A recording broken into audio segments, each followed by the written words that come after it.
मंगलं भगवन् शंभो मंगलं वृषभध्वज मंगलं पार्वतीनादा मंगलं भक्तवत्सल ओंकारं बिंदु संयुक्तं नित्यं ध्यायन्ति योगिनः कामदं मोक्षदं तस्मात् ओंकाराय नमो नमः। ओंकाराय नमो नमः। सहस्रशीर्षा पुरुषः सहस्राक्षः सहस्रपात् स भूमिं विश्वतो ऋत्वा अत्यतिष्ठदशाङ्गुलम् पुरुष एवेदं सर्वं यद्भूतं यच्च भव्यं कृतामृतत्वशेषानः यदन्येनातिरोहति एतावानस्य महिमा अतो ज्यायां च पुरुषः। सहस्रशीर्षा पुरुषः నిన్నటి రోజున సహస్ర శీర్ష పురుష పురుషుడు అని చెప్పనంటే సర్వేశ్వరునికి వర్తించేటువంటి యొక్క అంశము. అంటే ఆ సర్వేశ్వరుడికి సహస్ర శీర్ష సహస్ర శిరస్సులు అనేటువంటి విధానములో మరి నిర్వికారమై నిరాకారమై ఇంద్రియగోచరమై సర్వవ్యాపకమై ఉన్నటువంటి సర్వేశ్వరుడు అందరి హృదయ కమలములయందు విరాజమానుడై ఉండగా అంటే ఆ యొక్క మరి ఆయన ఉన్నటువంటి మహాకారణ స్థలమునందు ఉన్నటువంటి ఆ స్వామికి శిరస్సుగా చెప్పేటువంటి యొక్క అంశము అది ఓంకారము శిరంబు అని అన్నారు. కాబట్టి శుద్ధ సాత్విక బ్రహ్మాకార వృత్తిగా ఉన్నటువంటి యొక్క అంశమే సర్వేశ్వరునకు శిరస్సు అని చెప్పేసి ఎవరెవరు ఏ మహాత్ములు యోగ సమాధి అందు ఉంటారో వారిలో ఉన్నటువంటి ఆ శుద్ధ సాత్విక బ్రహ్మాకార వృత్తియే ఆ సర్వేశ్వరునకు శిరస్సులుగా ఉన్నటువంటి విధానము. సహస్ర శీర్షా పురుష సహస్రాక్ష సహస్రపాతు సహస్రాక్ష సహస్ర అక్ష అనగా వేల పరది కన్నులుగా ఉన్నటువంటి విధానము అని చెప్పని భౌతికంగా చూసినట్లయితే అందరి దేహాలలో నివాసమై ఉన్నటువంటి సర్వేశ్వరుడు కాబట్టి అందరి శరీరముల ద్వారా సమస్త విశ్వాన్ని విషయం చేస్తున్నటువంటి విధానం కనుక ఈ విశ్వములో ఎన్ని శరీరాలైతే ఉన్నాయో అన్ని శరీరాల యొక్క కన్నుల ద్వారా మరి వీక్షించేటువంటి వాడు సర్వేశ్వరుడు కనుక ఆయన సహస్రాక్షుడు కనుక వేల కొలది కన్నులుగా ఉన్నటువంటి విధానము అని చెప్పని ఒక అంశము. సహస్రాక్ష కనుక స్వామి చెప్పిన అర్థం చూసినట్లయితే అక్ష అంటే కన్ను కనుక మరి ఈ ప్రకారముగా కన్ను కలిగి ఉండుము అనేటువంటిది. కాబట్టి వ్యావహారికముగా చూసినప్పుడు ఆ సర్వత పాణిపాదంతో సర్వతోక్షి శిరోముఖం సర్వత శృతిమల్లోకి సర్వమావృత్య తిష్టతి అనేదిగా భగవద్గీతలో వచ్చేటువంటి అంశము. ఇక్కడ పారమార్థికముగా తీసుకున్నట్లయితే మరి సర్వేశ్వరుణ్ణి ఆరాధించే విధానములో బ్రహ్మప్రాప్తిని పొందేటువంటి విధానములో కలిగి ఉన్నటువంటి కన్నులు నివృత్తి మార్గముగా ఉన్నటువంటి కన్నులు ప్రవృత్తి మార్గముగా ఉన్నటువంటి కన్నులు ఈ నామరూపాత్మిక జగత్తుని విషయం చేసేటువంటివిగా ఉన్నాయి. ప్రవృత్తి మార్గముగా ఉన్నటువంటి యొక్క నేత్రములు సమస్త విశ్వాన్ని విషయం చేసేటువంటివిగా ఉన్నటువంటి కన్నులు అది ఒక అంశము. రెండవది ఏంటంటే గురుదేవుడు బ్రహ్మ విద్యను అధ్యయనం చేయించి పరమార్థ తత్వాన్ని పొందటానికై ఆయన ఇచ్చినటువంటి కన్ను గురుసూటి అనేటువంటి కన్ను అని చెప్పని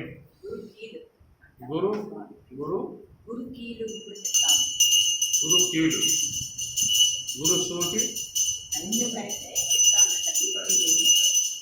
కాబట్టి గురుకీలు,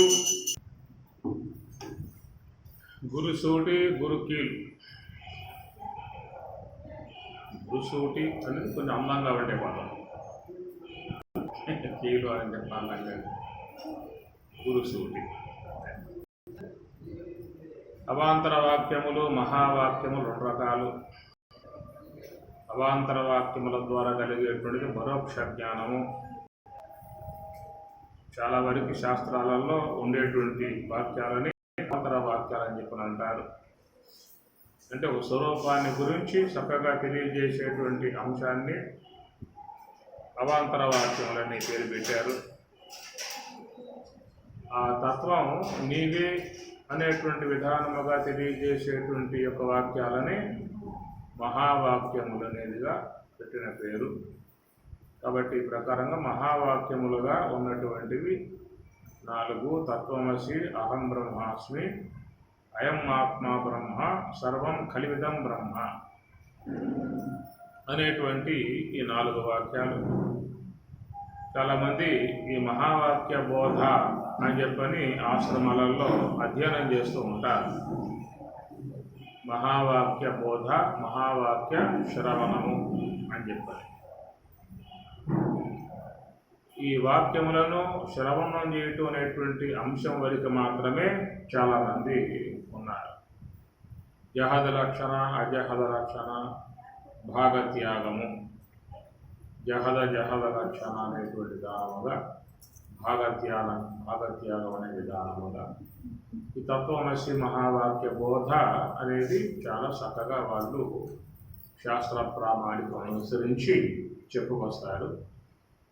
చివరికి వాళ్ళు అహం బ్రహ్మాస్మి అనేటువంటి యొక్క వాక్యం వద్దకు వచ్చి నేనే బ్రహ్మమునై ఉన్నాను,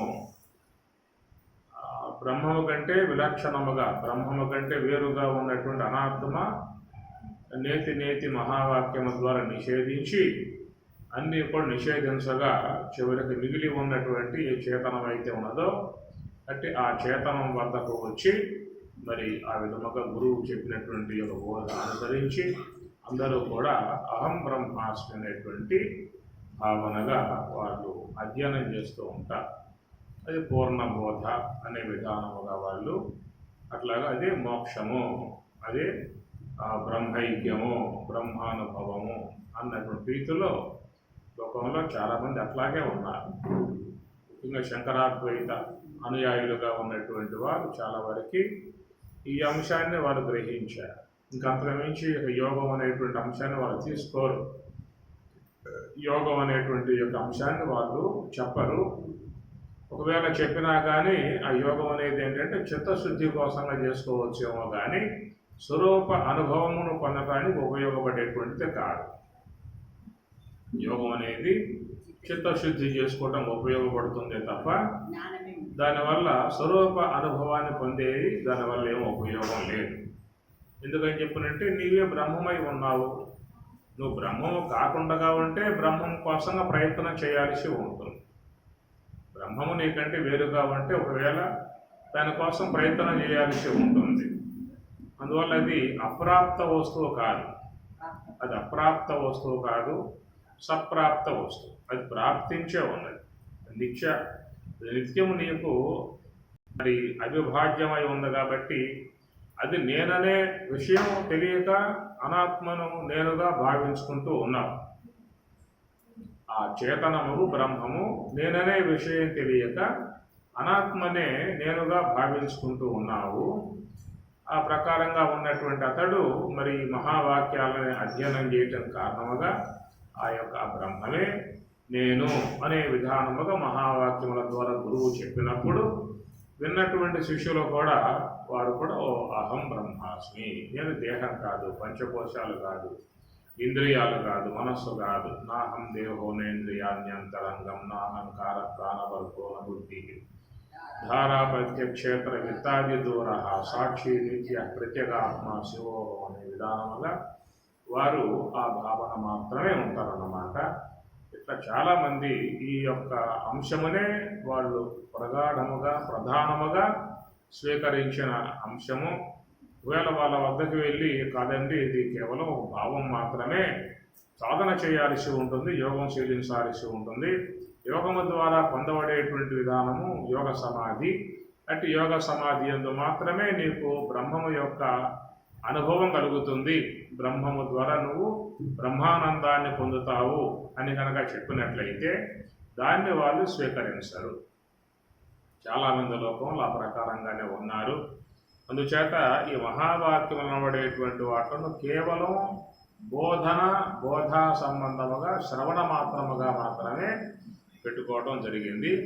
అందుచేత స్వామివారి యొక్క విధానం చూసినట్లయితే ఈ మహావాక్యములన్నీ కూడా అనుభవైక వేద్యముగా ఉన్నటువంటి అంశములు.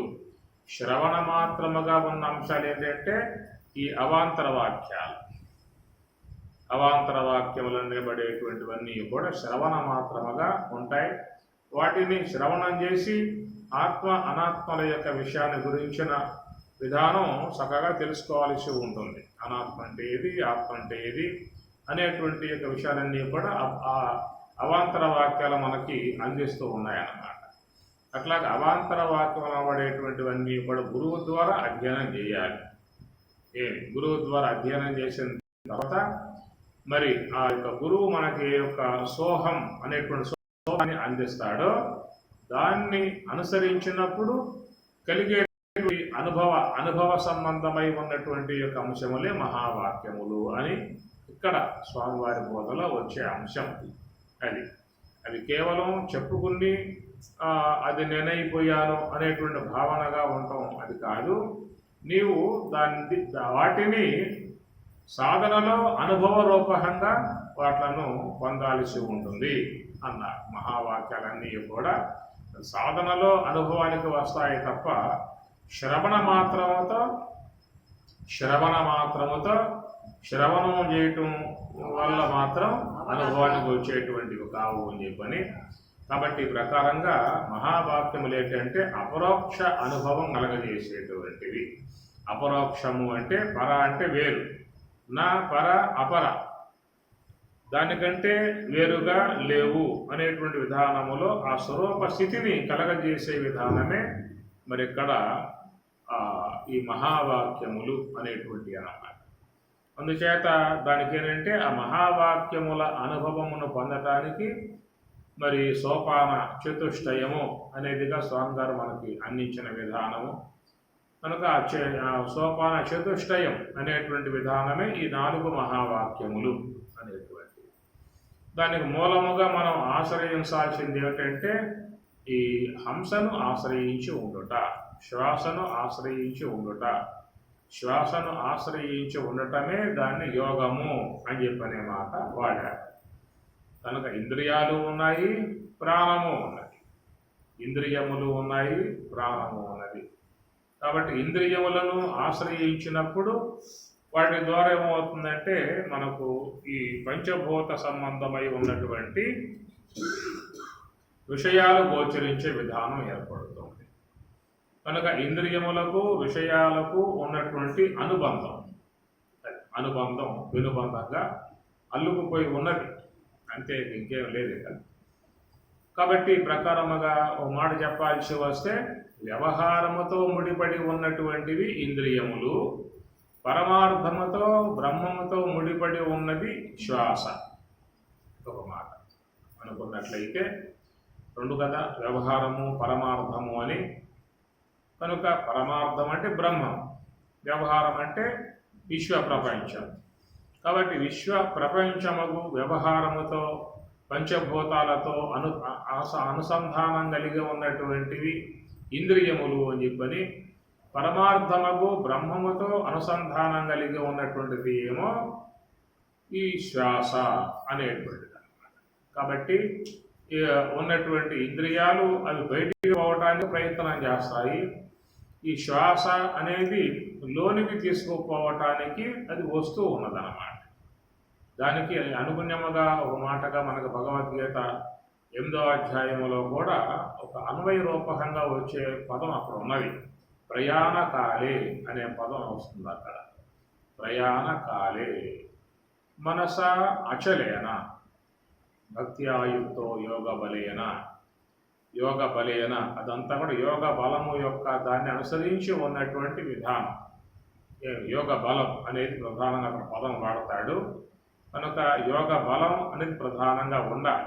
యోగ బలం ఉండగలిగితేనే మనస అచలేన, మనస్సుని నిశ్చలముగా పెట్టగలిగే పరిస్థితి ఏర్పడుతుంది. యోగ బలం లేకుండా ఉంటే దాన్ని మనస్సుని నిశ్చలముగా చేయగలిగేటువంటి అవకాశం మాత్రం లేదు.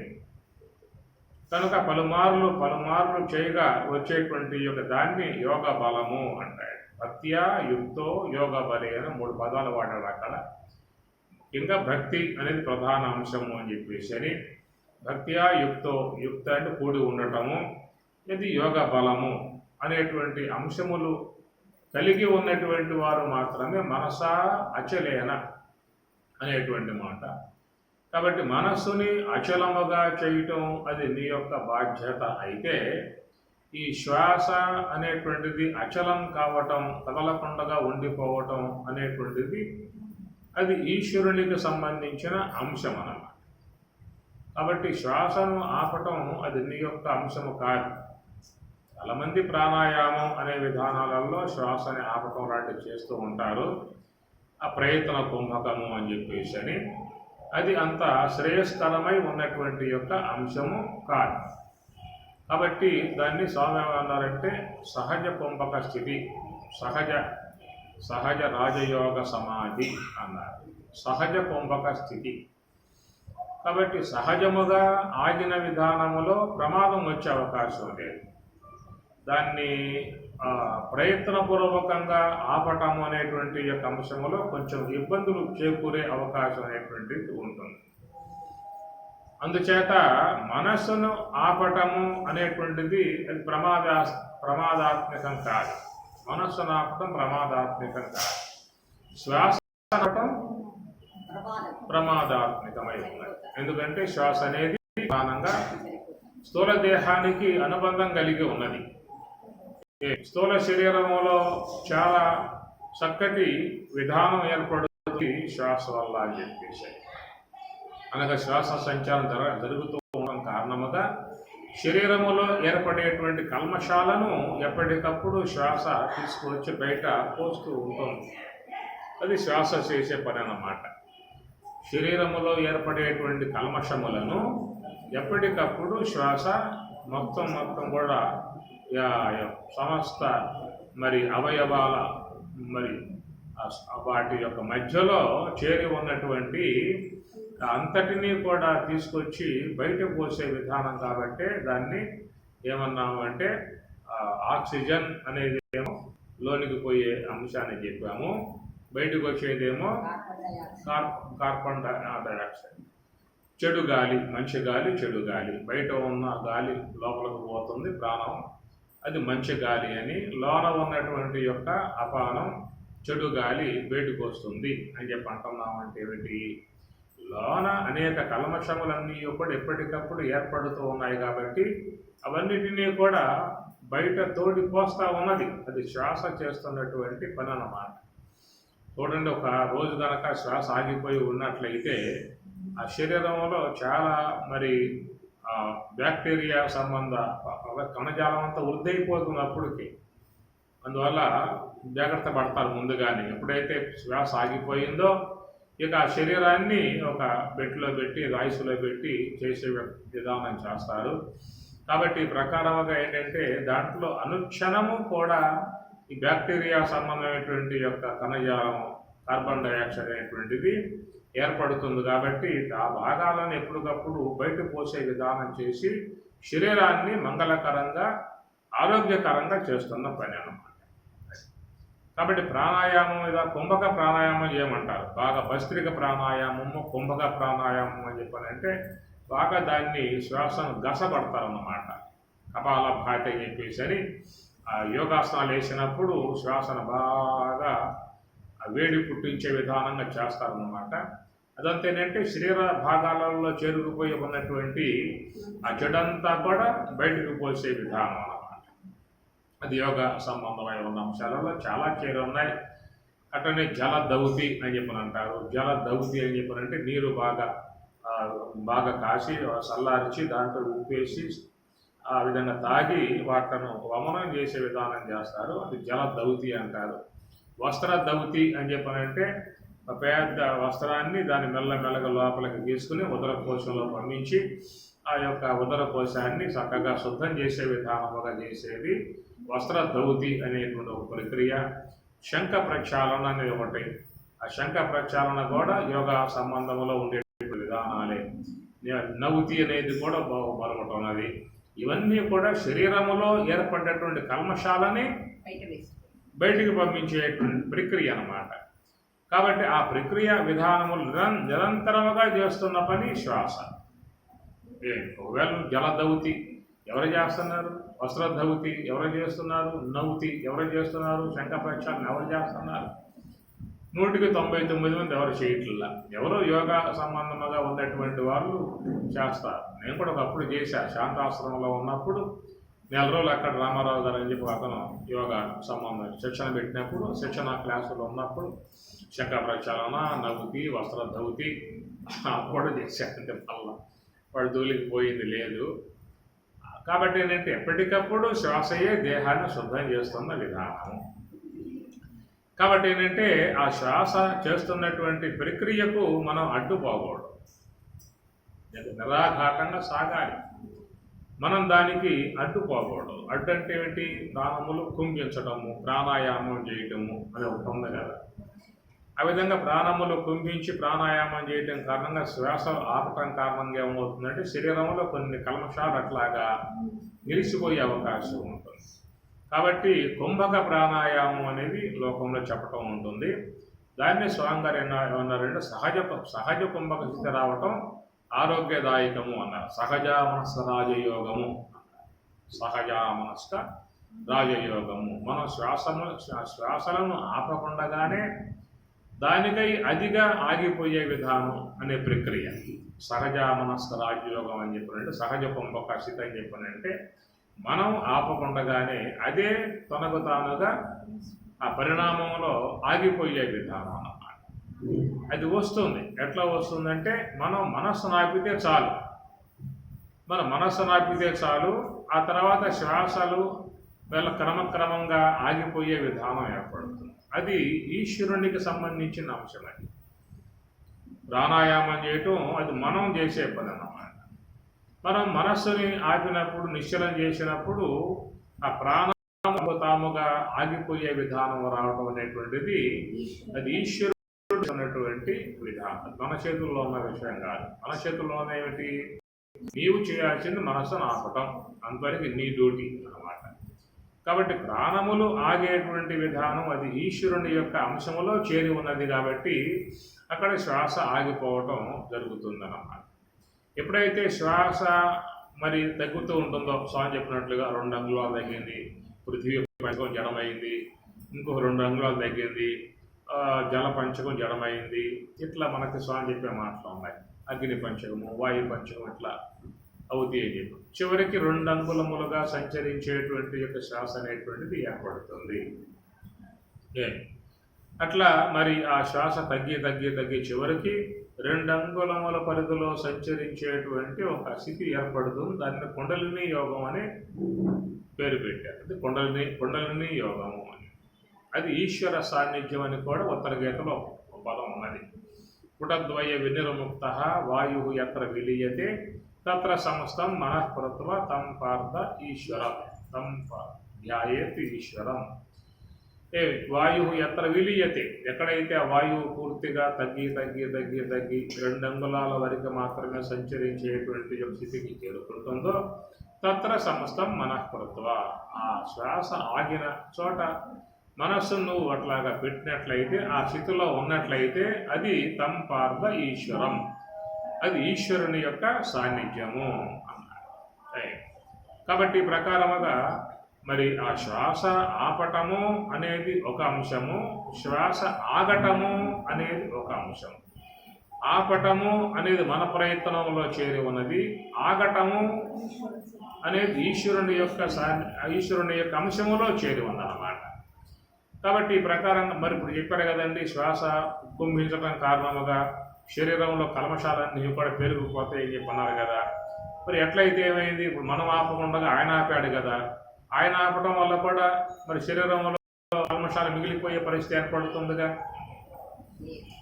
ఇప్పుడు మనం ఆపటం వల్ల నిరంతరంగా ఒక ప్రక్రియ జరుగుతున్న విధానానికి మన ఆటంకం కలగజేశాం, అడ్డుపడ్డాం.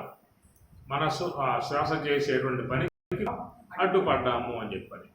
అడ్డుపడటం కారణంగా శరీరంలో కల్మషాలు అనేవి అట్లాగే పెరిగిపోవడం జరుగుతుంది. దానివల్ల అనారోగ్యాలకు గురయ్యే పరిస్థితి ఏర్పడుతుందని చెప్పి అన్నారు. అది శ్వాస అట్లాగా ఆగటం వల్ల. మరి ఇప్పుడు మనసు ఆపటం వల్ల శ్వాస అనేది ఆగింది. 2 అంగుళాల పరిధికి వెళ్ళిపోయింది. 10 అంగుళాలుగా సంచరించేటువంటి శ్వాస కాస్త 2 అంగుళాలు వెళ్ళిపోయింది. అప్పుడు కూడా మరి నీ శరీరంలో కల్మషాలు అట్లాగే మరి పేరుకుపోయే అవకాశం ఉంటుంది కదా అనేటువంటి మాట సందేహం కలుగుతుంది అక్కడ. కాబట్టి ఏంటంటే ఇక్కడ మనం ఆపటం అనేటువంటి యొక్క అంశం జీవుని పరిధిలో ఉన్నది. అది దానికై అదిగా ఆగటం అనేటువంటి యొక్క అంశము ఈశ్వర పరిధిలో చేరి ఉన్నది. కాబట్టి ఈశ్వరుని యొక్క విధానములో అది కనుక ఆ విధంగా జరిగినట్లయితే ఆయన ఆ శరీరానికి ప్రత్యామ్నాయం అనేది ఒక ఏర్పాటు చేస్తాడు. ఆయన చేతుల్లో జరుగుతున్న విధానం కాబట్టి దానికి ప్రత్యామ్నాయముగా మరొక అంశాన్ని ఆయన ప్రవేశింపజేశాడు. ఏం ప్రవేశింపజేశాడు అంటే త్వం తదాప ఆపో జ్యోతి రసోమృతం బ్రహ్మ భూహు భువః సువః ఓం అన్న. కాబట్టి బ్రహ్మ భూహు భువః సువః అనగా భూహు వ్యాహృతి స్థూలదేహము, భువః వ్యాహృతి సూక్ష్మదేహము, సువః వ్యాహృతి కారణదేహము. ఈ 3 కూడా దాటి ఓంకారాత్మకమగు మహాకారణ స్థాయికి పోవటం.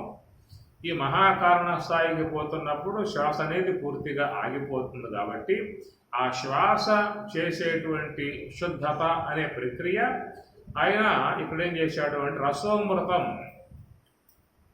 ఆ మూర్ధమునందు స్రవించేటువంటి రసాలని అమృతముగా ఆయన పరిణమింపజేసి శరీరాన్ని ఆరోగ్యవంతముగా, కాంతివంతముగా, తేజవంతముగా చేస్తూ ఉన్నాయి. కాబట్టి మహాత్ములై యోగులై ఉన్నటువంటి వాళ్ళ విధానం ఏంటి అంటే శ్వాస పూర్తిగా ఆగిపోయింది. శ్వాస పూర్తిగా ఆగిపోయింది. శ్వాస పూర్తిగా ఆగితేనే కదా యోగ సమాధి అని చెప్పేసి శ్వాస పూర్తిగా ఆగిపోయిందండి యోగ సమాధి అని చెప్పి అన్నారు. మరి మా కళ్ళ ముందే చాలా మందికి శ్వాస ఆగింది కదా, వాళ్ళతో కూడా యోగ సమాధి అన్న సందేహం వల్ల వస్తుంది. శ్వాస ఆగటం యోగ సమాధి అని చెప్పి అన్నట్లయితే మేము చూస్తూనే ఉన్నామండి, మా కళ్ళ ముందు చాలామంది శ్వాస ఆగిపోయిన వాళ్ళు ఉన్నారు. వాళ్ళందరూ యోగ సమాధిని పొందినట్లేనా అనేటువంటి. కాబట్టి ఇక్కడ మరి శ్వాస ఆగటం అని చెప్పనంటే అది యోగానికి సంబంధించిన అంశం, మరణానికి సంబంధించిన అంశము కాదు. మరణానికి సంబంధించిన అంశము కాదు. మరణము అంటే కూడా శ్వాస ఆగటమే. మరణమునకు సంబంధించిన అంశము కూడా శ్వాస ఆగటం. కానీ యోగమునకు సంబంధించిన అంశము కూడా శ్వాస ఆగటం. కాబట్టి యోగము అనేటువంటిది ఏంటంటే ఒక ప్రయత్నం అనేటువంటి దాని ద్వారా ఒక ప్రయత్నం అనేటువంటి యొక్క భాగము నుంచి చేరినటువంటిది ఇక్కడ శ్వాస ఆగటము అనేటువంటి అంశం. కానీ ఈ పదాలు మీకు ఎక్కడ రావు. ముఖ్యంగా చెప్పాల్సి వస్తే ఎంతోమంది ప్రబోధకులు ఉన్నారు, ఎంతోమంది ప్రచారకులు ఉన్నారు.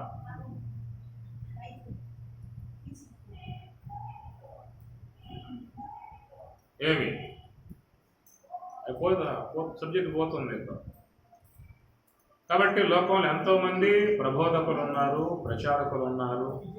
కానీ ఎవరి యొక్క మాటల నుంచి కూడా మీకు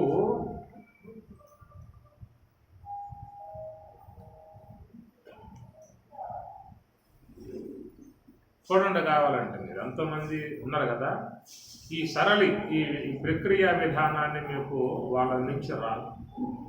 కేవలం ఏదో సాహిత్యపరంగా మాట్లాడతారే తప్ప ఈ సూక్ష్మాంశములుగా ఉన్నటువంటి పదజాలం మాత్రం మీకు అక్కడ వచ్చే విధానం ఏ పోషణ లేదు.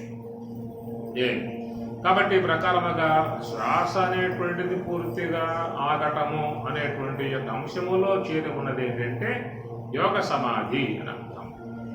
అదే శ్వాస ఆగటము అనే అంశములో చేరి ఉన్నది ఏమిటంటే మరణము అనే అంశము కూడా అది ఉన్నది.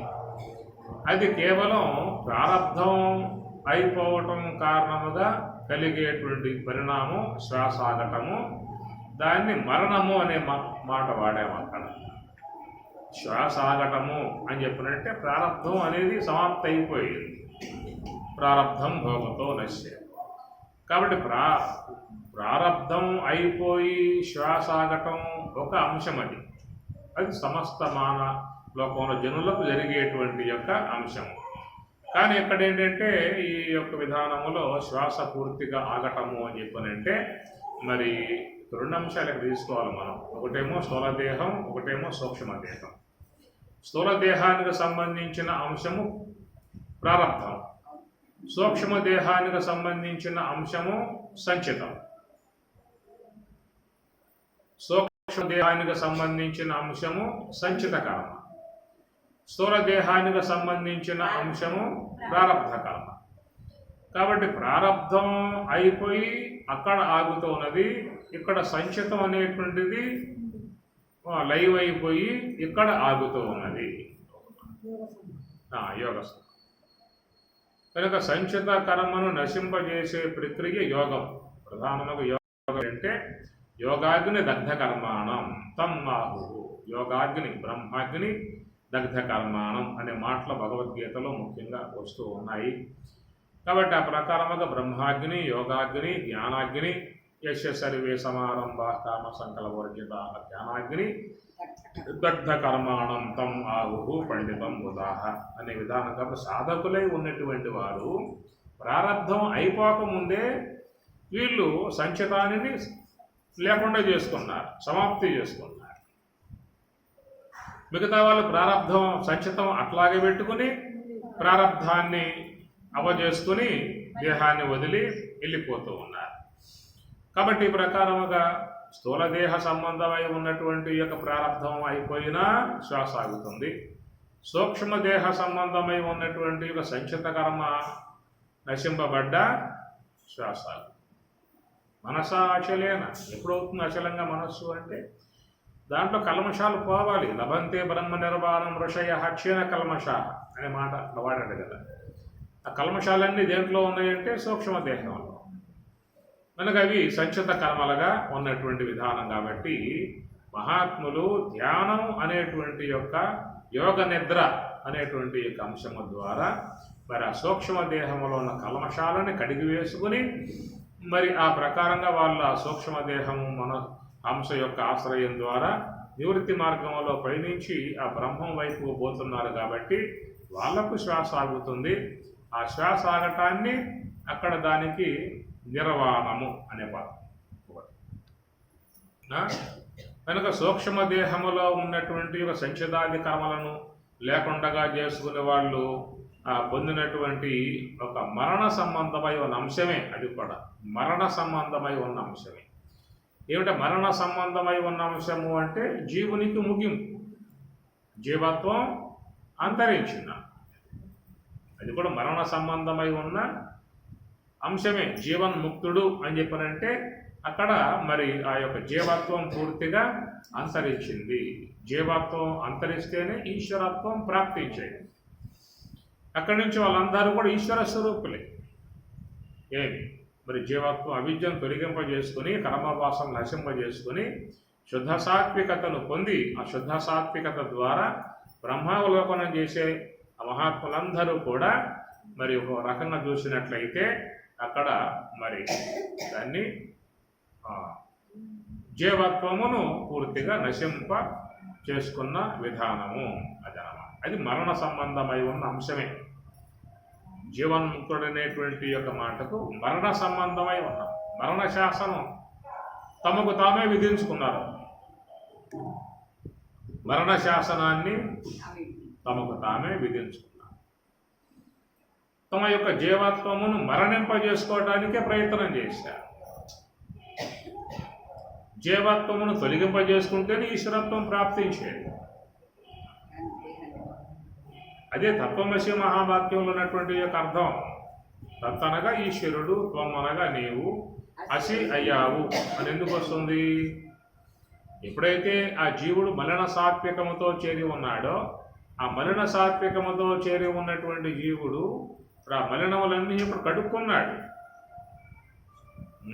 మలినములన్నీ కూడా కడుక్కోవటం కారణంగానే అక్కడికి అవిద్య అనేటువంటి అంశం పోయింది. అవిద్య అనే అంశం పోవటం కారణంగానే ఇక్కడ జీవుడు లేడక. త్వం అసి, తనగా ఈశ్వరుడు త్వం అసి, అది మహావాక్యం కింద వచ్చింది. కనుక ఈ జీవుడే ఈశ్వరుడయ్యాడు. శివజీవైక్య సమాధియందు విలసచ్చిన్మాత్రతత్వంబుత అవలీలన్ గని పూర్ణుడై పెదవ మాయా సంస్కృతిం ఎందినంతవులన్యల్చునే పాలు పెరుగై త్రక్షంగ వేరైన యానవనీతంబు చల్లలో కలయునే నానావిధ ప్రకారంబులన్ శివజీవైక్య సమాధియందు విలసచ్చిన్మాత్రతత్వంబుత అవలీలన్ గని పూర్ణుడై ఉండేటువంటి విధానం కనుక అక్కడ జీవన్ముక్తావస్థగా వచ్చేటువంటి విధానములో మరి ఆ జీవుడిని అతడు తొలగింపజేసుకుంటున్నాడు, జీవత్వమును నశింపజేసుకుంటున్నాడు. జీవత్వమును నశింపజేసుకుంటేనే దేవుడయ్యే అవకాశం ఉంది. దాన్ని నశింపజేసేది ఎవరున్నారు? నీకు నీవే సిద్ధపడాలి. నీకు నీవే సిద్ధపడాలి. సిద్ధపడి యోగంలో కూర్చున్నావు అని చెప్పిన అర్థం. కనుక నిన్ను నీవు చంపుకోవడం, తనను తాను చంపుకోవడం అంతే. అది చేసుకుంటేనే ఏమి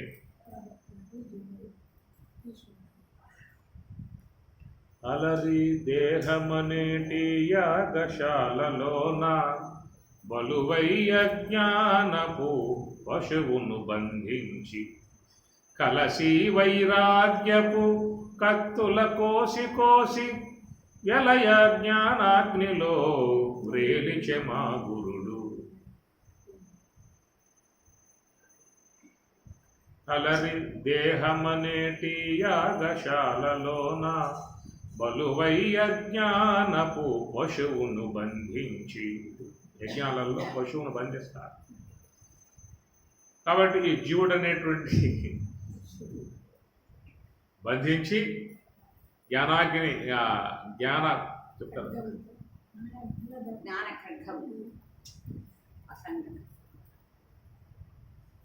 అంతేనా?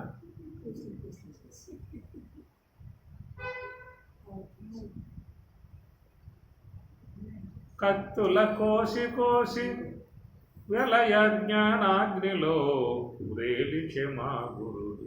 ఆ విధంగా జీవత్వమును జ్ఞానాగ్నిలో వ్రేల్చేశాడు. కనుక జీవత్వం తొలగింపజేయబడుతుంది. కాబట్టి ఇక్కడ ఏంటంటే మనం చెప్పుకున్న అంశములో మరి ఆ శ్వాస అనేటువంటిది ఆగటము అనే అంశము కాడ మరి ఈ లోకములో మనం చూసే విధానములోనూ ఆగుతూనే ఉన్నది. అది మహాత్ముల యోగ సమాధి అంశములో కూడా ఆగుతున్నది అనేటువంటి కోణములో చూసినప్పుడు వీళ్ళకి స్థూల దేహ సంబంధమై ఉన్నటువంటి ప్రారంభకరం అయిపోవడం కారణముగా వాళ్ళకు ఆగుతుంది. సూక్ష్మదేహ సంబంధమై ఉన్నటువంటి సంచిత కర్మ దగ్ధం చేయడం కారణముగా వాళ్ళకి శ్వాస ఆగుతుంది. కాబట్టి వీళ్ళకి శ్వాస ఆగటం వల్ల అది కేవలం నిర్యాణం అనే పేరు పెట్టారు. వాళ్లకు శ్వాస ఆగటం కారణముగా అది నిర్వాణము, లభంతే బ్రహ్మ నిర్వాణం. కనుక అక్కడ నిర్వాణము అనేటువంటి ఒక మాట చెప్పుకొచ్చారు. కాబట్టి ఇక్కడ మరి ఈ నిర్యాణము అనేటువంటి దాంట్లో ఏమవుతుందంటే మరి ఆ లోన ఉన్నటువంటి జీవుడు ఇక చివరి సమయం కాబట్టి, ప్రయాణ సమయం కాబట్టి అక్కడిక తన సరంజామా అంతా కూడా సర్దుబాటు చేసుకొని మొత్తం చీపు పుల్లతో కూడా వాడు పట్టుకుపోవలసి ఉంటుంది. కాబట్టి ఈ ప్రకారముగా మరి ఈ శ్వాస ఇక్కడ శ్వాస ఆగేటువంటి విధానములో జీవుడు తన పరివారం అంతటిని కూడా తీసుకుని, తన కర్మ సముదాయం అంతా తీసుకుని ప్రయాణం చేయాల్సి ఉంటుంది. ఇక్కడ యోగం అనేటువంటి దాంట్లో శ్వాస ఆగటము అనేటువంటి విధానములో ఇంతకాలముగా ఉన్నటువంటి యొక్క కర్మ శేషమంతటిని కూడా యోగాగ్నిలో మొత్తం కాల్చేసి ఇక ఆ జీవుడు బ్రహ్మంలోకి వెళ్ళిపోవటము అవుతుంది. కాబట్టి ఈ శ్వాస ఆగటము అనేటువంటి యొక్క అంశం మనకి మరి ఆ శాస్త్రములలో చెప్తున్న అంశం ఏమి, మనసును ఆపండి అనే మాట ఏదో మనకు లోకంలో వింటూ ఉన్నాము, కానీ శ్వాస ఆగుతుంది అనేటువంటి మాట మాత్రం మీకు ఎవరో కూడా బోధారూపకంగా చెప్పే అంశముగా లేదు. కానీ శాస్త్రం మాత్రం ఆ విషయాన్ని ప్రస్తావించింది. ఏమి, మనో అనిలములు చలనము ఉడుగక గాని గోచరము కాదు, అదియు బిందువు చాంచల్యమడుగకున్నా నిశ్చలములు కావు వినిశ్చితాత్మ. మనో అనిలములు చలనము ఉడుగక గాని గోచరము కాదు. నీకు అస్వరూప స్థితి కలగాలని చెప్పన్నట్లయితే మనో అనిలముల చలనము ఉడుగక గాని గోచరము కాదు, స్పష్టంగా అమ్మవారు చెప్పేసిన మాట. అట్లా ఇక్కడ కూడా మనం శ్లోకం తీసుకున్నాం కదా, మనసా అచలేన అనే మాటలో మనసును నిశ్చలం చేసినప్పుడు అక్కడ ప్రయాణ కాలే, కాలం అంటే శ్వాస, శ్వాసకే కాలంగా చెప్తారు. శ్వాస ఉన్నదా కాలం ఉన్నట్లే, శ్వాస ఆగిపోయిందా ఆ పొడతో కాలం తీరిపోయినట్లే. కనుక ప్రతి ఒక్క వ్యక్తి ఎందు జరిగేటువంటి యొక్క హంస యొక్క శ్వాస యొక్క సంచారమే కాలం. ఆ కాలం అనేటువంటి దాని ద్వారానే దేహం యొక్క మార్పులు, కాలాగ్నిలో దేహం దగ్ధమవుతూ ఉన్నది. కాలాగ్నిలో దేహం కాలిపోతూ ఉన్నది. అందువల్లే శరీరము ఎంతో సుకుమారముగా, సౌకుమార్యముగా, లాలిత్యముగా, లలితముగా, ఎంత శోభాయమానముగా, సుందరముగా ఉన్నది కూడా చివరికి ఏమైపోతుందని చెప్పేసి అది శిథిలావస్థకు పోతూ ఉన్నది. కాబట్టి ఈ కాలాగ్ని ద్వారా ఈ శ్వాస అనేటువంటిది, దేహం అనేటువంటిది కాలిపోతున్న విధానము అని చెప్పని, కాబట్టి ఈ శ్వాసను కాలము అనేటువంటి మాటగా చెప్పుకొచ్చారు. అకాల మృత్యుహరణం సర్వవ్యాధి నివారణం అనే మాట కూడా వాడారు. అకాల మృత్యుహరణం అనే మాట వాడారు. అకాల అంటే ఎక్కడైతే కాలం లేదో దాన్ని అకాలము అన్నారు. కాబట్టి అకాలం అని చెప్పినట్టు మృత్యుహరణం, మృత్యువు లేదు ఇక వాడికి, మృత్యువు యొక్క బాధ లేదు. ఎవరికైతే శ్వాస పూర్తిగా యోగ సమాధిలో ఆగిపోయి బ్రహ్మము యొక్క అనుభవాన్ని పొందారో వాడు మృత్యుంజయుడు. ఏమి అలాంటి వాళ్ళందరూ ఏమంటారు, మృత్యుంజయులు, మృత్యువును జయించారు వాళ్ళ. కాబట్టి మృత్యువు అనేది ఏమిటంటే దేహానికి సంబంధించిన అంశం. మృత్యువు దేహానికి సంబంధించిన అంశము కాబట్టి అనేక దేహాలను తీసుకుపోతా ఉంది మృత్యు అనేటువంటిది. ఎప్పుడైతే ఆ యొక్క యోగ సమాధిని పొందాడో వాడి కర్మవాసనలు లేవు కాబట్టి దేహం వచ్చే పరిస్థితి లేదు. దేహం వచ్చే పరిస్థితి లేదు కాబట్టి మృత్యువుతో సంబంధం వానికి లేదు. కనుక మృత్యుంజయులు. దీన్నే మనకు ఉత్తర గీతలో కూడా యోగామృత రసం పీత్వా వాయుభక్ష సదా సుఖీ యమమభ్యస్యతే నిత్యం సమాధి మృత్యునాశకృతు అనే మాట కూడా వాడారు. సమాధి మృత్యునాశకృతు. ఆ యోగ సమాధి పొందిన వాళ్ళకి మృత్యువు నాశం, మృత్యువు లేదు అని చెప్పినారు. వాయుభక్ష ఎందుకయ్యారు ఆ విధంగా వాళ్ళు మరి అని చెప్పినట్టు వాయుభక్ష, అవును వాయువుని భక్షించారు. అనగా శ్వాసని తనలో బ్రహ్మములో లయింపజేసుకున్నారు. అది వాయుభక్షకులు అనే మాట వాడారు. వాయుభక్షకులంటే ఆ శ్వాసని బ్రహ్మం తనలో లీనం చేసుకున్నది, బ్రహ్మమే తాగేసింది. ఈ మాట కూడా మీకు ఉత్తర గీతలో ఉన్నది. ఎప్పుడు వస్తుందని చెప్పానంటే ఆకాశ పిబతి ప్రాణం సజీవ కేన జీవతి. ఆకాశ పిబతి ప్రాణం, ఆకాశ ఆకాశము, పిబతి ప్రాణం, ఆ ప్రాణాన్ని తాగివేసింది. ఏ ఆకాశము అంటే చిదాకాశం, సుషుమ్న దహరాకాశం. కనుక సుషుమ్న అనే దహరాకాశము ఆకాశ పిబతి ప్రాణం, ఈ శ్వాసను పిబతి త్రాగివేసింది కాబట్టి సహజీవ కేన జీవతి. ఇక జీవుడు ఎక్కడున్నాడు, జీవుడు లేడు. ఇక జీవత్వం పూర్తిగా తొలగిపోయింది అనేటువంటి ఒక మాట అన్నమాట. కాబట్టి ఈ ప్రకారముగా ఎప్పుడైతే ఆ శ్వాస అనేటువంటి యొక్క దానిని బ్రహ్మం తాగివేసిందో మాట ఉత్తర గీతలో వస్తుంది. అదే భగవద్గీతలో ఏమన్నాడు, భ్రువోర్ మధ్య ప్రాణం ఆవేశ, భృగుటి మధ్యములో ప్రాణవాయువు ప్రవేశించిందయ్యా.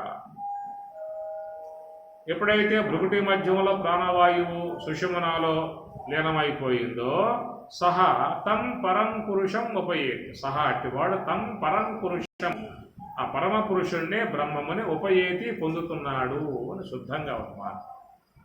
కాబట్టి ప్రకారముగా ఈ శ్వాస ఆగటము అనేటువంటి యొక్క అంశం మనకు భగవద్గీతలో ఉన్నది, ఇతర శాస్త్రాలలో అన్నిట్లో చెప్పేటువంటి యొక్క మాట. కేవలం మనస్సు ఆగటమే కాదు, మనస్సు ఆగటం అంటే సుషుప్తులు ఆగటం లేదా? మనస్సు సుషుప్తులు ఆగుతుందిగా. అదే ఇప్పుడు మనస్సు మాత్రమే ఆగితే మోక్షం అని చెప్పి అన్నట్లయితే నీకు నిద్ర సమయంలో మనస్సు ఆగిపోతుంది. కాబట్టి మనస్సు ఆగటం వరకే మోక్షం కాదు. ఎక్కడ మనస్సుతో పాటు శ్వాస కూడా ఆగగలిగితేనే మోక్షము అన్నారు. అర్థమైందా? ఎందువల్ల అని చెప్పనంటే మనస్సుతో పాటు శ్వాస ఆగటము అని చెప్పనంటే వీళ్ళ మనస్సు అనేది ఆగితే ఏమవుతుంది? అజ్ఞానంలో శయనిస్తుంది. మనస్సు అనేది ఆగటము అంటే అది అజ్ఞానంలో శయనిస్తుంది. అర్థమవుతున్నాయి మాటలో? మనస్సు ఆగటము అంటే యోగ సమాధిలో శయనిస్తుంది. ఇదేనా?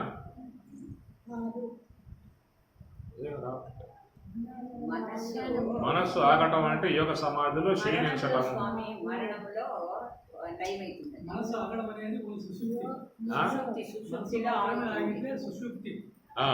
అదే మనస్సు అనేటువంటిది ఆగటం అంటే యోగ సమాధిలో శయనించటము.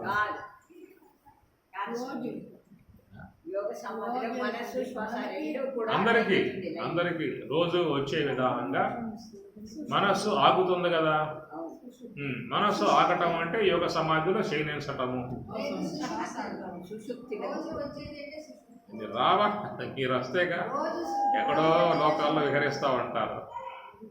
ఉండదు లోపలదే, ఏడో తిరుగుతూ ఉంటుంది. చెప్పినప్పుడు సరే అత్తే స్వామి అంటారా? ఏం లేదు, అది కొంచెం మళ్ళీ మా యొక్క స్థాయికి వస్తే అదే కాదు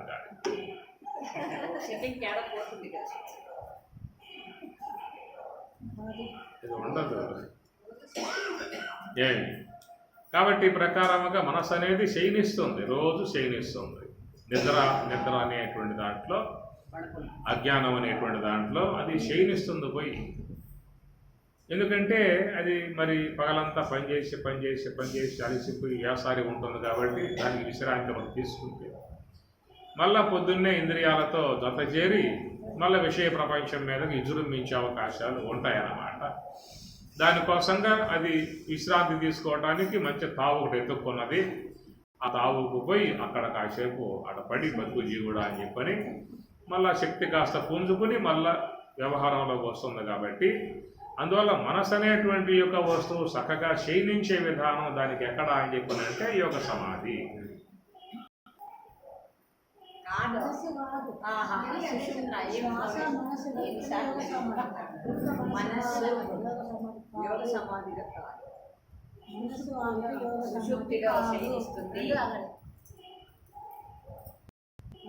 స్వామి ఇక్కడే ఒకసారి పొరపాటు ఎన్నిసార్లు పొరపాటు అయితే అలవాటు కాలేదు. సిగరెట్ క్యారెట్ పాడుతుంది కదా అందుకే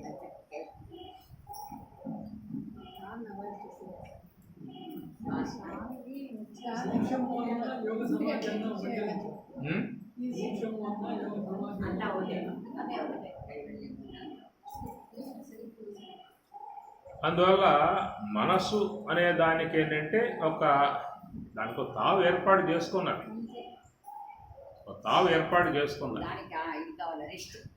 రెస్ట్ కోసంగా తావు ఏర్పాటు చేసుకున్నది. అది ఈనాడు చేసుకున్నటువంటి అంశమే కాదు, అది ఎప్పటి నుంచో అది అట్లాగా పెట్టేసుకున్నది. ఎప్పుడు ఆరంభం చేసుకున్నదో కానీ అనిశ్చితంగా దానికి అదే తావు అన్నమాట. ఏ దేహంలో కన్నా వాని మానవ దేహమే పని కాదు. పశువులు క్షీణిస్తున్నాయి, పక్షులు క్షీణిస్తున్నాయి, పాములు క్షీణిస్తున్నాయి, నీటిలో చేపలు క్షీణిస్తున్నాయి. అన్నిటికీ మనస్సు ఉందిగా. అన్నిటికీ ఇంద్రియాలు ఉన్నాయిగా, అన్నింటికి ప్రాణాలు ఉన్నాయిగా, అన్నీ సమానమే. అయితే దేహం యొక్క సంబంధ యాంగిల్ మార్పులుగా ఉంటా ఉంటాయి అంతే.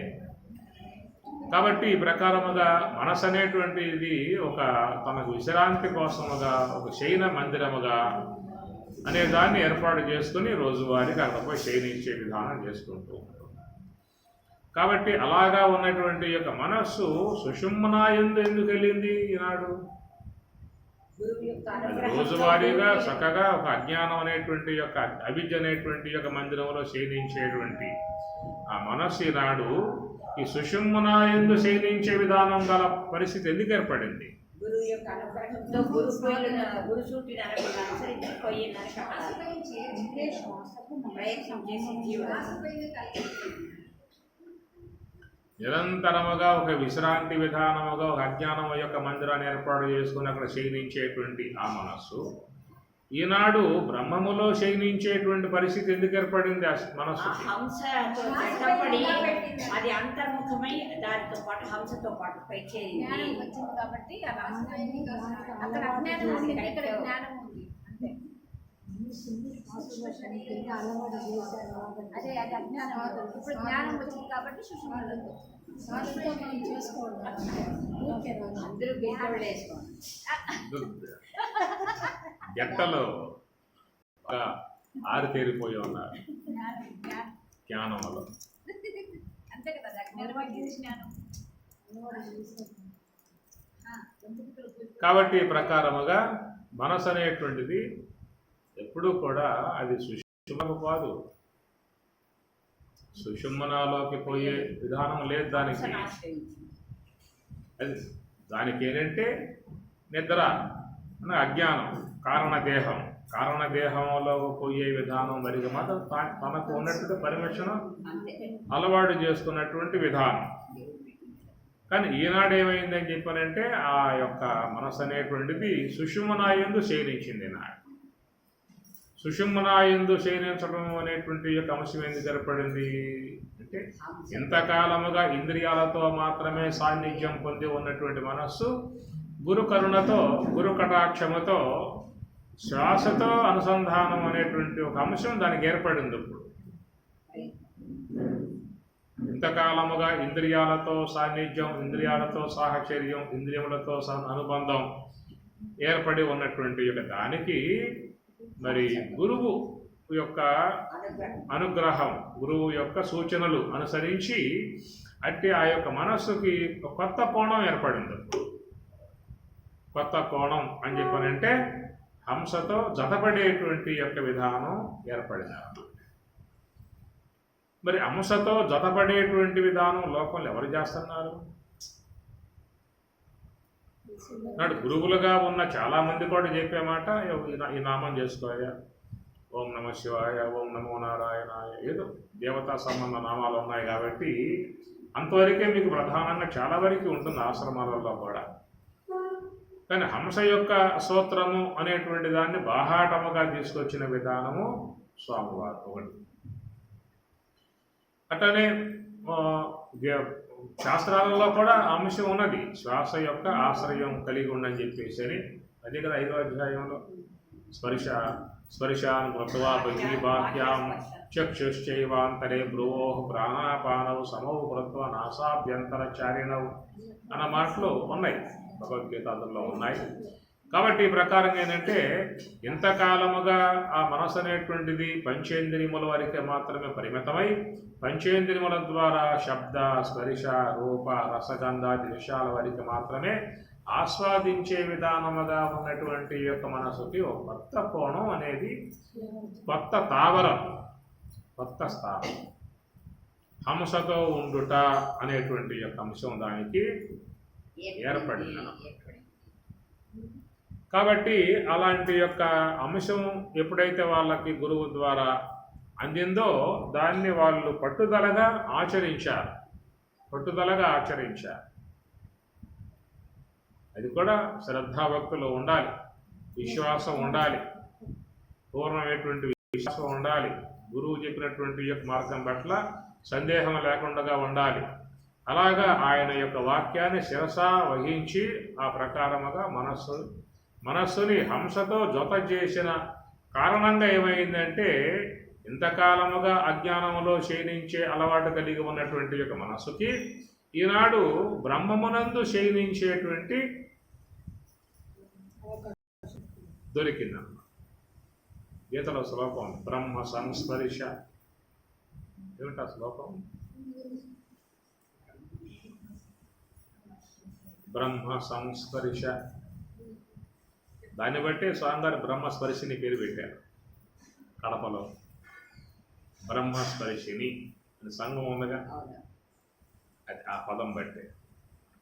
కనుక 6వ అధ్యాయంలో అక్కడ స్వామివారు ఒక పదప్రయోగముగా బ్రహ్మ సంస్పర్శ అనే పదం వాడారు.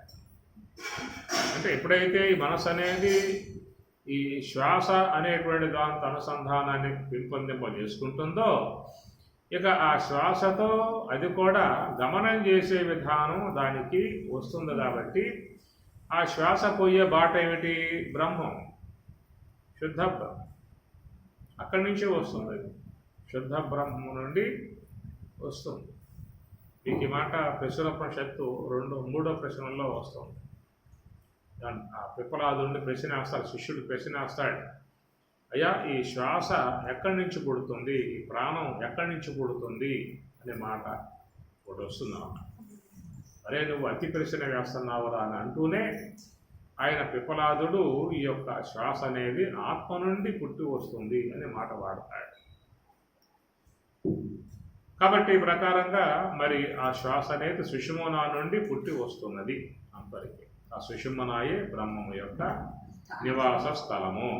అది నివాస స్థలం. మన పొద్దున కూడా చెప్తున్నాం, బ్రహ్మం అంతటా ఉన్నది.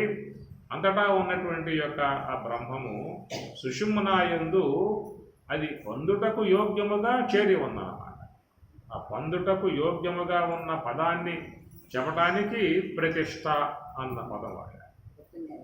పొద్దున ఆ పదం మీద మనం మాట్లాడుతున్నాం. ప్రతిష్ట అని ఎందుకు అన్నారు అని చెప్పానంటే అది దర్శించుకోవటానికి యోగ్యముగా ఉన్నటువంటి అంశం. దర్శించుకోవటానికి యోగ్యముగా చేసుకునే అంశానికే ప్రతిష్ట అని చెప్పనంట. ఎవరెవరు ఏ దేవత పట్ల భక్తి ఉంటుందో వాళ్ళు ఆ దేవతను దర్శించుకోవటానికి యోగ్యముగా ఆలయంలో చేసుకున్న విధానాన్ని ప్రతిష్ట అన్నారు. అట్లాగా మరి యోగులై ఉన్నటువంటి వారు బ్రహ్మమును అన్వేషణ చేసే వాళ్ళుగా ఉన్నారు. కాబట్టి యోగులంటే ఏమిటి? బ్రహ్మాన్వేషకులు. భక్తులంటే దేవతాన్వేషకులు. యోగులు బ్రహ్మాన్వేషకులు. కనుక ఈ యొక్క బ్రహ్మమును అన్వేషించే విధానముగా ఉన్నటువంటి యొక్క యోగులకు ఆ బ్రహ్మము దర్శనయోగ్యముగా తానే సుషుమ్నాయందు నిలిచి ఉందన్నమాట. తానే దర్శనయోగ్యముగా అది నిలిచి ఉండటం కారణముగా ఆ యొక్క అంశాన్ని కృష్ణుడి గీతలో ప్రతిష్ట, యజ్ఞే ప్రతిష్ట, అది జ్ఞాన యజ్ఞానికి సంబంధించిన అంశము. కాబట్టి పొద్దున చెప్పుకున్న బ్రహ్మాగ్నో బ్రహ్మనామృతం, అది బ్రహ్మాగ్ని బ్రహ్మయజ్ఞం అన్నమాట. కనుక అంటే ఆ బ్రహ్మయజ్ఞమునకు సంబంధించిన స్థావరం కాబట్టి ఆయన యజ్ఞే అనే పదం వాడాడు. అంటే ఆ యజ్ఞమునందు జ్ఞానాగ్ని యందు ఆ బ్రహ్మం ఆ ప్రకారంగా ప్రతిష్ట చేయబడి ఉన్నది. ఎవరు చేశారే? ఎవరు చేయలే, అదే ప్రతిష్ఠింపజేసుకున్నది. ఎవరో చేసింది కాదు, తనకు తానే సాధకులై ఉన్నటువంటి యొక్క యోగులకు పొందుటకు యోగ్య విధానముగా తనకు తానే ప్రతిష్ట అయి అక్కడ ఉన్నటువంటి అంశం. కాబట్టి ఎవరైనా బ్రహ్మమును దర్శింపజేసుకునేటువంటి యొక్క ఉద్దేశం ఉంటే అడగబోవాల్సిందే.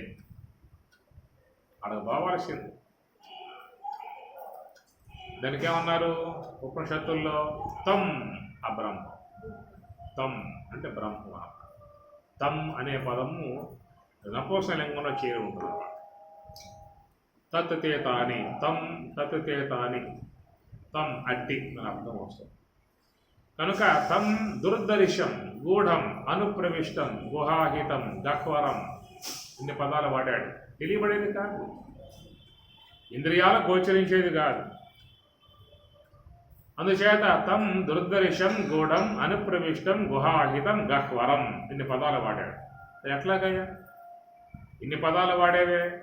దుర్దర్శం గూఢం అనుప్రవిష్టం గుహాహితం గహ్వరం అన్నీ కూడా నీకు చూస్తే సంకులమై ఉన్న అంశ. అంటే నీకు ఏ ఒక్క విధాయకాలుగా కూడా అది నీకు తెలియబడేటువంటిదిగా లేదని చెప్పటానికి వాడిన పదాలు అవన్నీ కూడా. తం దుర్దర్శం గూఢం అనుప్రవిష్టం గుహాహితం గహ్వరే ఇన్ని పదాలు వాడాడు. మరి ఇన్ని పదాలు వాడావు కదా, మరి మనకి మాకు ఇంకా ఎట్లా దాని విషయంలో అని చెప్పాలంటే అధ్యాత్మయోగాదిగం ఏన దేవం మత్వా ధీర హర్షశోకౌ జహాతి. అధ్యాత్మయోగాదిగం అధ్యాత్మ సంబంధమై ఉన్నటువంటి యోగాదిగం అంటే యోగము ద్వారానే గం చేరుకోవాల్సి ఉంటుంది. మత్వా ధీర ధీర ధీరుడు ఇటు అధ్యాత్మ సంబంధమై ఉన్నటువంటి ఆ యోగము ద్వారా మత్వా తెలుసుకుని హర్షశోకౌ జహాతి శోకమోహాల నుంచి బయటపడుతూ ఉన్నాడు, ఎడబడుతూ ఉన్నాడు. ముందేమన్నాడు? తం అతి ఆ బ్రహ్మము దుర్దర్శం గూఢం అనుప్రవిష్టం గుహాహితం గహ్వరం ఇన్ని పదాలు వాడాడు.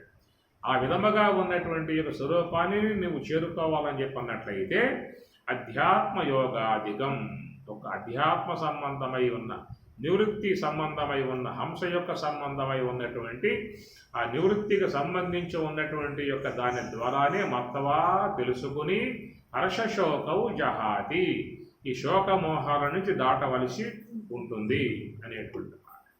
కాబట్టి ఆ ప్రకారముగా మరి ఇక్కడ ఏ యొక్క మనస్సు అయితే ఇంద్రియాలతో సంబంధం పడి ఉన్నదో ఆ ఇంద్రియములతో సంబంధం పడి ఉన్నటువంటి యొక్క మనస్సుని హంసతో అనుసంధానం చేసేటువంటి ఒక ప్రక్రియ మనకి గురు అనుగ్రహముతో మహాత్మ అనుగ్రహముతో ఏర్పడ్డటువంటి అంశము. కాబట్టి ఈ ఇంద్రియముల యొక్క ఆశ్రయం ద్వారా విషయ ప్రపంచాన్ని పొందే అలవాటు కలిగి ఉన్నటువంటి మనస్సుకి ఈనాడు శ్వాస యొక్క ఆశ్రయం ద్వారా పరమార్థాన్ని పొందేటువంటి భాగ్యం కలిగి ఇంతకాలముగా ఆ మనసు అనేది విశ్రాంతి అనేటువంటి విధానంలో అజ్ఞానంలో పోయి పడేటువంటి విధానం కలిగి ఉన్న మనస్సుకి ఈనాడు బ్రహ్మములో క్షీణించి బ్రహ్మములో ఆనందించేటువంటి విధానం దాన్ని కలిగింది. కాబట్టి ఈ ప్రకారంగా ఏమన్నామంటే ఈ శ్వాస అనేటువంటిది ఇక్కడ మనం తీసుకున్న పాయింట్ ప్రయాణ కాలే కనుక ఆ యొక్క మన శ్వాస అనేది బ్రహ్మము నుండి ఆవిర్భావమై బ్రహ్మము నుండి జాలువారి అది వస్తా ఉన్నది. దానికే స్వామివారు ఏం చెప్పారంటే ఒక సన్నివేశం సందర్భంలో ఈ శ్వాస అనేటువంటి దాన్ని ఈ దేహం అనేటువంటి గరిక అనే అంశం వస్తుంది కదా, ఖాండాత్ ఖాండాత్ ప్రరోహంతి పరుష పరుష ఏతావానో దూర్వే వ్రతం సహస్రేణ శతేన చ అనే సందర్భాలలో దూర్వా అంటే పశువుల చేత హింసింపబడేదిగా ఉన్నటువంటి గరిక శ్వాస అనే మాట సందర్భం చెబుతూ చాలామంది ఈ శ్వాసను తమ యొక్క దేహములను బతికింపజేసుకోవటానికి మాత్రమే వాడుకుంటూ ఉన్నారే కానీ దాన్ని బ్రహ్మైక్యమును పొందింపజేసుకోవడానికి మాత్రం ఎవరో కూడా వినియోగింపజేసుకోవటం లేదు. ఏమన్నారు? దేహం అనేటువంటి యొక్క పశువును బతికింపజేసుకోవటానికి వాడుకుంటున్నారే కానీ ఆ శ్వాస ద్వారా బ్రహ్మము యొక్క బ్రహ్మానుభవమును పొందింపజేయగలిగేటువంటి యొక్క సామర్థ్యం ఉన్నటువంటి శ్వాసను బ్రహ్మైక్యము కోసంగా వినియోగింపజేసుకోవటం లేదు.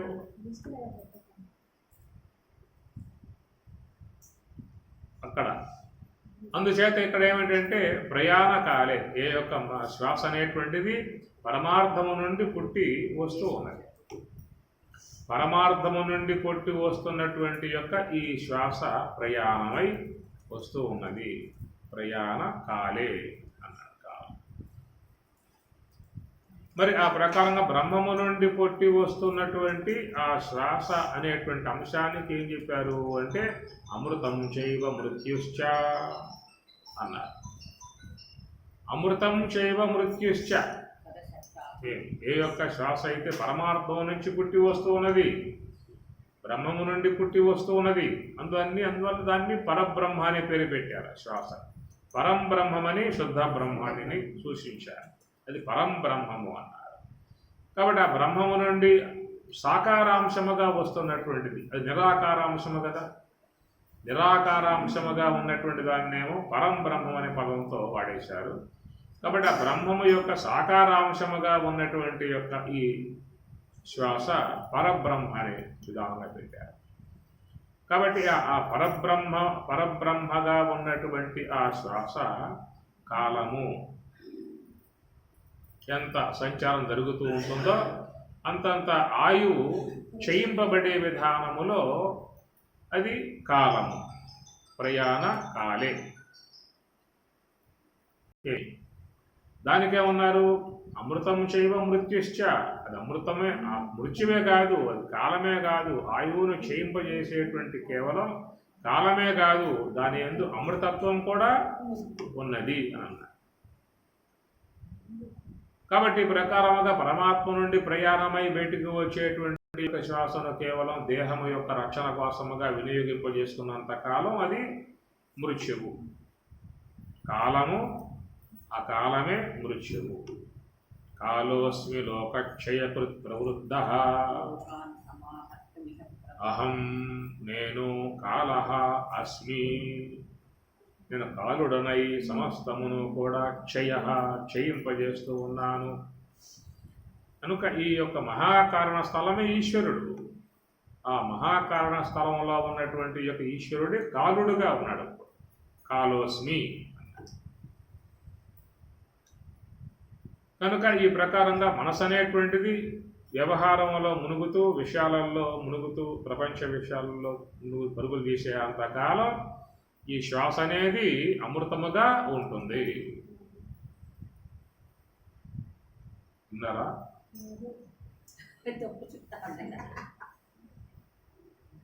ఎక్కడ అందరు లోనకి వెళ్ళిపోయారు. బయట ఉంటేగా వినడానికి, అందరు లోనకి పోయి కూర్చున్నారు. బయట చెప్పే ఏమో ఇంకో ఉంటే నేను చెప్పి నేనే వినాలి. ఇక నేను బయట ఉన్నా కాబట్టి నేనే చెప్పుకోవాలి, నేనే వినాలి. అందరు లోనకి వెళ్ళిపోయారు. ఏం చెప్పాను చెప్పు. ఎక్కడ దేవత? ఆ దేవత అడ్డుపోయింది. ఇక్కడ అడుగుతా కదా, అటు చిక్కులేదు. కునుకు తీసినా పర్వాలేదు, ఎదురుగా ఉంటే ఇబ్బంది. కాలః అస్మి. కాలః అస్మి అంటే కాలః అస్మి అంటే ఏమర్థం అవుతుంది చెప్పండి? ఓ కాలుడేమో ఆయన గారు మహాకాలుడు అనేది ఎట్లా అనుకుంటారు తప్ప 21,600 సార్లుగా సంచరిస్తున్నటువంటి ఏ శ్వాస ఉన్నదో ఆ శ్వాసయే కాలస్వరూపుడుగా ఈశ్వరుడు ఉన్నాడు. అక్కడ ఈశ్వరుడే కాలస్వరూపుడుగా ఉండి సమస్త జీవుల్ని అంతముందింపజేస్తు లయకర్త అన్నాం కదా శివుణ్ణి.